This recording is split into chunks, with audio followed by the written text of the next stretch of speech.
Good morning student, विस्तार में आपका स्वागत है।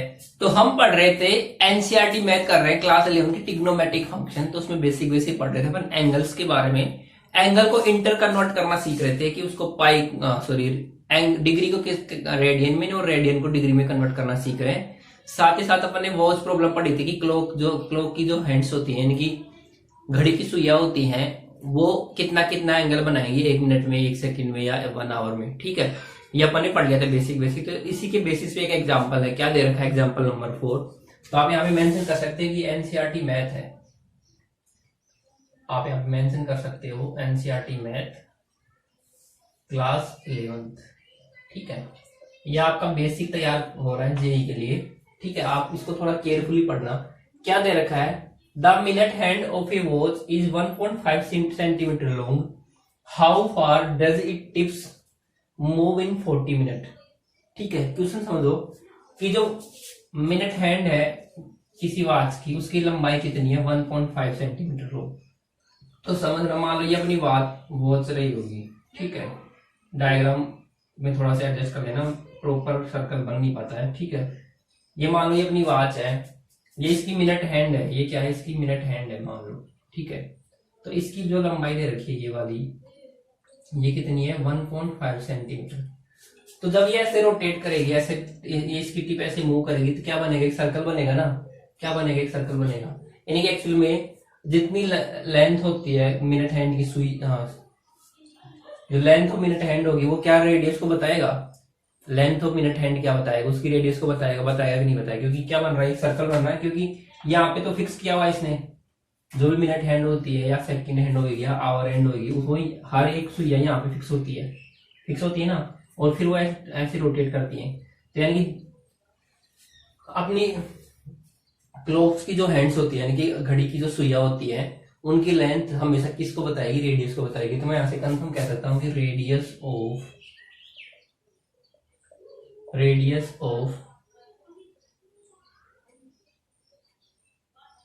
सर्कल कह सकता हूं मैं यहाँ पे इक्वल टू 1.5 सेंटीमीटर। ठीक है, क्योंकि सर्कल बनेगा ना, मिनट हैंड है वो ऐसे मूव करेगी तो क्या बनेगा, सर्कल बनेगा कि नहीं बनेगा भाई। वहां पे वो पॉइंट फिक्स हो रखा है, वो पॉइंट क्या हो रखा है, फिक्स हो रखा है। फिर वो ऐसे चल रही है या अब आपको उस में अपोजिट दिखेगी, लेकिन ऐसे चलेगी ना, वो ऐसे चलेगी नहीं, ऐसे चलेगी, ऐसे चलेगी। ठीक है, जब ऐसे रोटेट होगी तो ये पॉइंट तो फिक्स हो गया और ये जो है ये लेंथ फिक्स हो रही है। इसका मतलब ये सर्कल बनेगा, सर्कुलर शेप में मूव करेगा ना, बताओ बनेगा कि नहीं करेगा।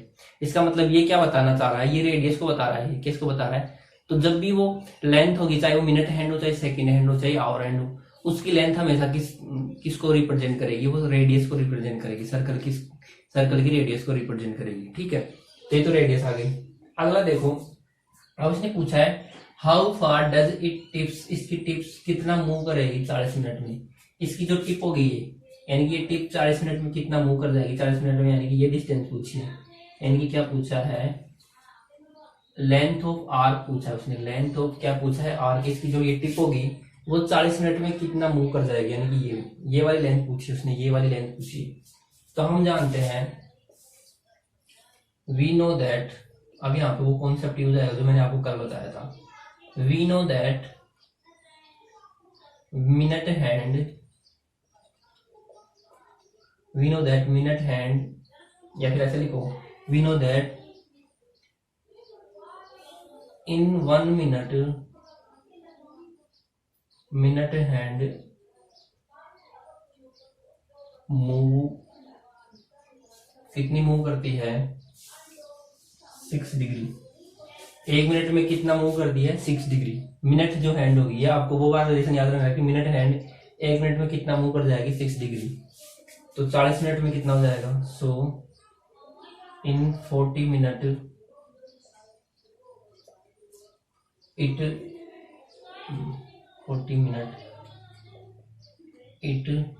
मूव और मेक 6 into 40 यानी कि 240 डिग्री एंगल। कितने डिग्री का एंगल बन जाएगा, 240 डिग्री के एंगल से मूव कर जाएगी वो। कितने डिग्री के एंगल से, 240 डिग्री के एंगल से मूव कर जाएगी। यानी कि अब मेरे पास सिचुएशन ऐसी कुछ हो गई, 240 तो बहुत ज्यादा हो जाता है, ऐसे आ गया मान लो, यहाँ थी, यहाँ से यहाँ आ गई है, तो ये जो एंगल बन गया ये 240 डिग्री का एंगल बन गया, और इसकी जो लेंथ है वो तो फिक्स ही है ना,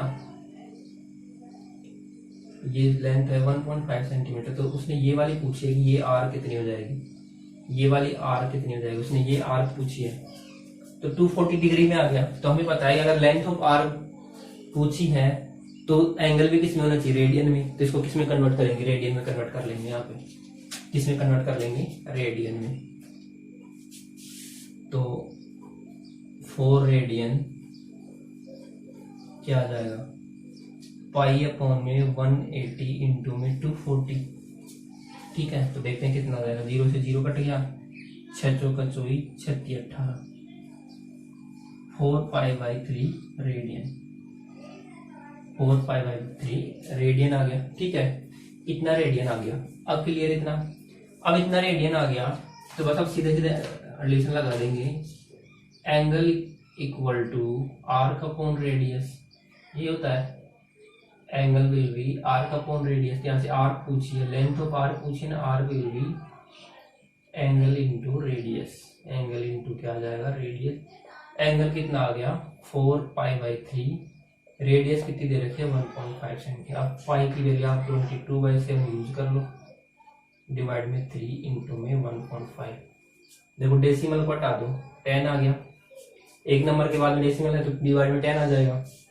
अभी कट जाएगा, 3 से कट गया, ये कितना आ गया 5, 5 से कट गया ये 2, ये 2 से कट गया 4, तो 2 इंटू 22 डिवाइड बाई 7 तो है 44 अपॉन में 7 सेंटीमीटर। ये लेंथ ऑफ आर्क आ गई 44 अपॉन में 7 सेंटीमीटर। और देख लेते हैं इसी फॉर्मेट में दे रखा है क्या। ठीक है, इस फॉर्मेट में नहीं दे रखा, उसने कितना यूज दे रखा है, पॉइंट में दे रखा है, क्योंकि उसने बोला है कि पाई की जगह अपन को क्या यूज करना है, 3.14 यूज करना है। इस पर मैंने ध्यान नहीं दिया, आपको यही यूज करना है। 22/7 यूज नहीं करेंगे, तो देखो उसके अकॉर्डिंग सोल्व करेंगे इसको। बाकी वो भी आंसर गलत नहीं है, ठीक है। बाकी उसने अगर मेंशन किया स्पेशली तो आपको वो यूज करना है। ये इतना तो आ गया, 15/10 तो आ गया। अब ये कट जाएगा 5 और ये कितना आ जाएगा 2, ये कट गया तो 2 इंटू में 3.14 कितना आ जाएगा 8, 6.28 सेंटीमीटर, 6.28 सेंटीमीटर आ गया। ठीक है, तो लेंथ ऑफ आर्क यानी कि ग्लोब मिनट हैंड है वो 40 मिनट में कितना मूव कर जाएगी, 6.28 सेंटीमीटर मूव कर जाएगा उसकी जो टिप है। क्लियर है, समझ में आ गया। सिंपल सिंपल रिलेशन यूज करनी है, उसके बाद आ जाएगा। ठीक है, अगला देखो एग्जांपल नंबर 5। क्या दे रखा है एग्जांपल नंबर 5 में, आसान आसान क्वेश्चन है, इतने टेंशन वाली बात नहीं है, इतना कुछ हार्ड है नहीं। ठीक है, देखो क्या दे रखा है, if the arc of the same length in two circle, if the arc of same length in two circles subtend angle 55 degree, यानी कि L1 इक्वल टू L2 दे रखा है एग्जांपल 5 में। लेंथ ऑफ आर्क क्या है, इक्वल है, and θ1 दे रखा है 65 डिग्री, θ2 दे रखा है 110 degree. At the centre find the ratio of their radius. उनकी रेडियस का रेशियो बताना है मुझे। तो देखो एंगल दे रखा है, लेंथ ऑफ आर्क दे रखी है, इक्वल है। ठीक है, तो सिंपल सिंपल अगर θ1 लिखोगे तो इसको कन्वर्ट करोगे पाई अपॉन में 180 इंटू में 65, तो ऐसे रहने दो, और θ2 को लिख लो पाई अपॉन में 180 इंटू में 110। ठीक है, अब हमें पता है arc upon radius equal to angle, ये होता है। ठीक है, आर्क क्या है, सेम है। ठीक है, आर्क क्या है, लेंथ ऑफ आर्क क्या है, सेम है।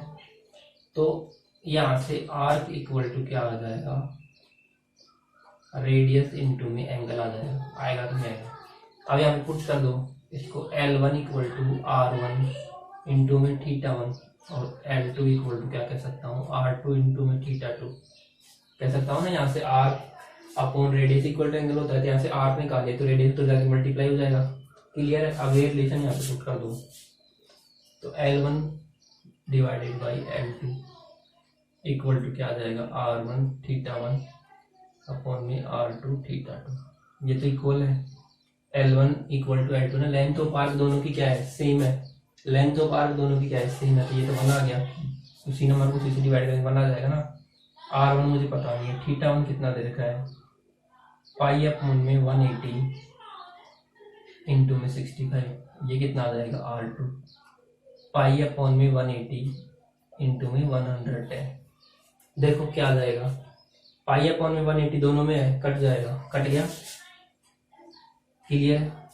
अब देखो क्या है अपने पास, R1 इंटू में 65 और ये आ गया R2 इंटू में 110, 5 से कट है तो काट लो, 5 1 जा 5, 5 3 जा 15, 5 2 जा 10, फिर आ गया 1, 5 2 जा 10, ठीक है। तो कितना आ गया देखो, यहाँ पे कर देता हूँ, ये आया 1 इक्वल टू R1 इंटू में 13 और ये आ गया R2 अपॉन में 22। अब R2 को इधर भेज दो और R1 को इधर भेज दो, इक्वल टू क्या आ गया 13 अपॉन में 22 और R1 अपॉन में R2 इक्वल टू आ जाएगा 22 अपॉन में 13। ये इसका रेशियो आ गया, ये क्या आ गया इसका रेशियो, सिंपल है। कहना क्या चाह रहा है कि दो सर्कल्स की जो आर्क है, कोई दो सर्कल दो सर्कल डिफरेंट, उनकी जो लेंथ ऑफ आर्क है वो तो सेम बन रही है। कि जैसे मान लो एक सर्कल ये है, समझना अच्छे से, एक सर्कल ये है और एक दूसरा सर्कल ये है, तो लेंथ ऑफ आर्क दोनों की सेम है। कि जैसे मान लो ये L1 है और ये क्या है L2 है, इसने तो जो सेंटर एंगल सबटेंड किया, इसने जो ये L1 है, सेंटर एंगल सबटेंड किया वो तो 65 और इसने क्या किया, इसने किया 110। इतना समझ में आ गया। इसकी रेडियस मान लो R1 है, इसकी रेडियस क्या है R2। L1 और L2 दोनों की लेंथ ऑफ आर्क तो सेम है, कि same length of arc subtend the 65 and 110 angle at the centre of to circles. दो सर्कल्स की लेंथ ऑफ आर्क सेम है और डिफरेंट एंगल सबटेंड कर रही है सेंटर पे, तो उनकी रेडियस का रेशियो बताना था। तो L1 इक्वल टू L2, θ1 दे रखा 65, θ2 कितना है 110।